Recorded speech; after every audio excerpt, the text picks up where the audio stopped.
Password, book direct. Oh, hey everybody, here we are again. This is take 3, and this one. Kathy doesn't think I look very pastoral in a husky T-shirt, so maybe I should wear a tie with this. I don't know. You can probably tell we're in a motel room. We're down here getting some work done, some painting, and some of those things on the house before we can move our things into it. So that's why we're here. Today, but I wanted to say hi anyway, greet everybody, and enjoy my cup of joe with you. It's a paper cup today, because that's all we have here. Thought I'd just share a passage of scripture with you, and we'll think about it for a few minutes today, if you don't mind. This is from Luke chapter 18, and it's verses 10 to 14. Well, backing up to verse 9, it says that Jesus spoke this parable unto certain which trusted in themselves that they were righteous and despised others.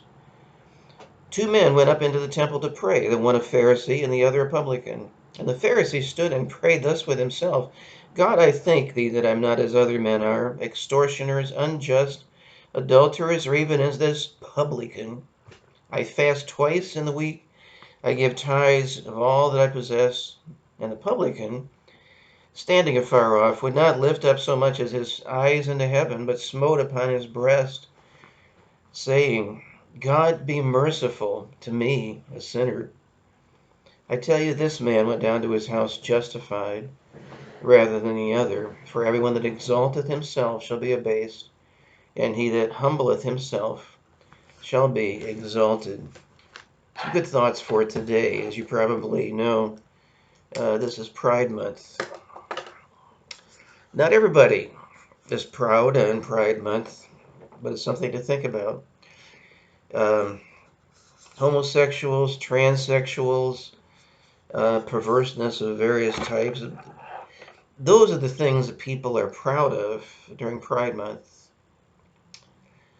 You may wonder, why don't Christians have a Pride Month anyway?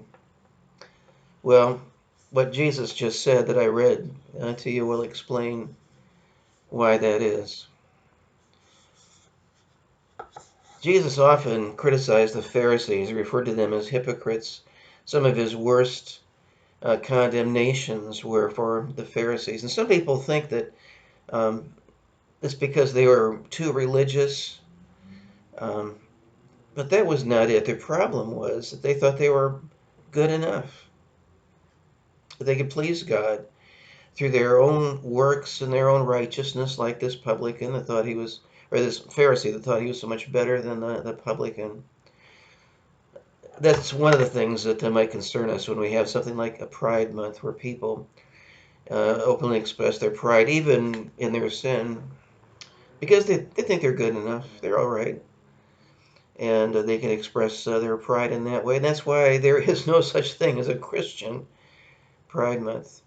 Because one of the things that we understand, and one of the things that Christians can rejoice in, is the fact that we don't have anything that we didn't receive by God's grace. God has given us salvation. Ephesians 2, 8 and 9 says, the gift of God is eternal. By grace are you saved through faith, and then not of yourselves. It is a gift of God. Even the faith that it takes to believe is a gift that comes from God. And we have nothing to offer God but the empty hands of faith. And that's why there's no Christian Pride Month. Christians who are proud, and there are some, deserve, I think, the condemnation of the Pharisees. But in many ways, you know, the Pharisees of today are the people who are celebrating and partying and having parades on Pride Month because they think they're good enough. No, this is enough for Christians to go to the opposite extreme and just rejoice and thank God today for all that he's given to us and for his mercy and for his grace and for all of his goodness that he showers upon us, not because we deserve it, not because we're good enough, but simply because we have a good God, and we can give thanks for that today. How about it? Let's do it.